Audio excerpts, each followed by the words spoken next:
সুস্থই আছে, তো এমনি কোনো সমস্যা নেই। সমস্যা একটা মানে পা উল্টে উল্টে যায়।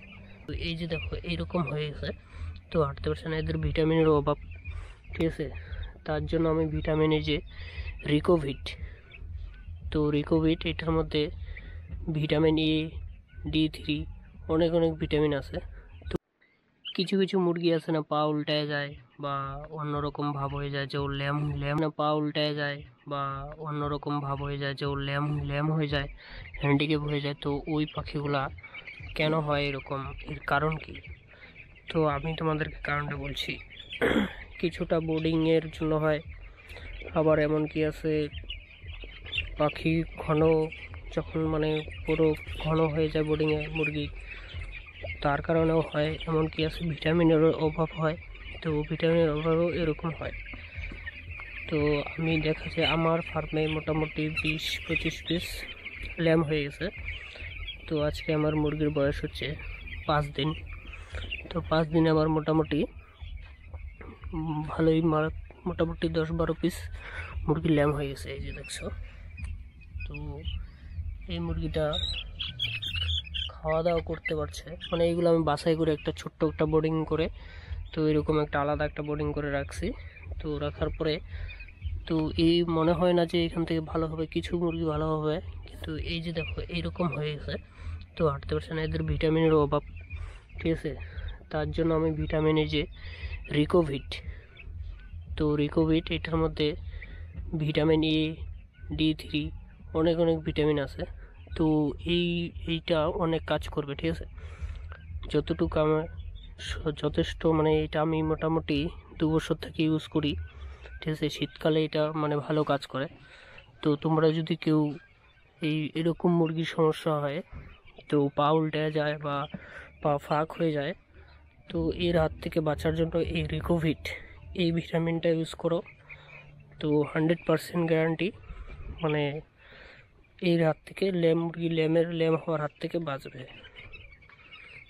তো এই যে দেখছো আমার মোটামুটি আমার পাখি সুস্থই আছে, তো এমনি কোনো সমস্যা নেই। সমস্যা একটা মানে পা উল্টে উল্টে যায়। তো যেগুলো পাখি ওরকম ছিল, তো আমি মোটামুটি বাছাই করে ফেলছি, বাছাই করে ওদেরকে আলাদা ট্রিটমেন্ট করতে হবে, কারণ ওরা যদি এই ভিড়ের মধ্যে থাকে তো আরও অসুস্থ হয়ে পড়বে। তো এই জন্য আমি ভাবছি যে ওগুলো আলাদা করার পর আলাদা করে নিয়েছি। তো আর আগের জায়গাটা ছোট্ট ছিল, তো জায়গাটা আমি যথেষ্ট পরিমাণে বড় করে দিয়েছি, কারণ মুরগি ধরতেছে না। আর আমার রাত্রির কাজ একদম শেষ, জল টল একদম পরিষ্কার, ঠিক আছে। পরিষ্কার পরিচ্ছন্নতা জল দিবে, পরিষ্কার খাবার দিবে, খাবার ফিটারে যেন কোনো নোংরা আবর্জনা না থাকে, তাহলে ফিটার মুরগি খাওয়া দাওয়া ঠিকঠাক থাকলে শরীর তো সুস্থ থাকবে, হচ্ছে ব্যাপার। আর এই যে দেখো মুরগিদেরও দোষ আছে, এরকম পায়খানা করে দেয়, ঠিক আছে। তো এরকম জলগুলা চেঞ্জ করে জল দিতে হবে, তাহলে মুরগির সমস্যা হতে পারে পরবর্তীতে। আর এই দেখছো আমার ল্যাম্প বোর্ডিংটা, ঠিক আছে। এইখানে ল্যাম্প পাখিগুলো আছে, পা উল্টে যাওয়া। তো আর এখন আমার মুরগি 4 দিন হয়ে গেছে, আজকে 5 দিন রানিং চলছে। তো 5 দিনে যে লাইটগুলো দেখতে পাচ্ছ না, তো লাল লাইটটা এখন কম ব্যবহার হবে, আস্তে আস্তে LED লাইটগুলো আমি ব্যবহার করব। আর এই যে দেখতে পাচ্ছ আজকে 5 দিন হয়ে গেল, তো বুটারটাও আজকে একটু লেটে চালাবো, মোটামুটি রাত্রে 4টা কি 3টা এর মধ্যে হিটারটা লাগাতে হবে, কারণ এখন অত ঠান্ডা লাগবে না পাখি এখন যথেষ্ট টেম্পারেচার চলে আসছে, পাখি তেমন জ্বরও হয় না, এই হচ্ছে আর কি। তো আবার এই কয়টা বোর্ডিংয়ে বাচ্চাগুলো ঘন হয়ে গেছে, তো এই বোর্ডিংগুলো আমার বড় করতে হবে।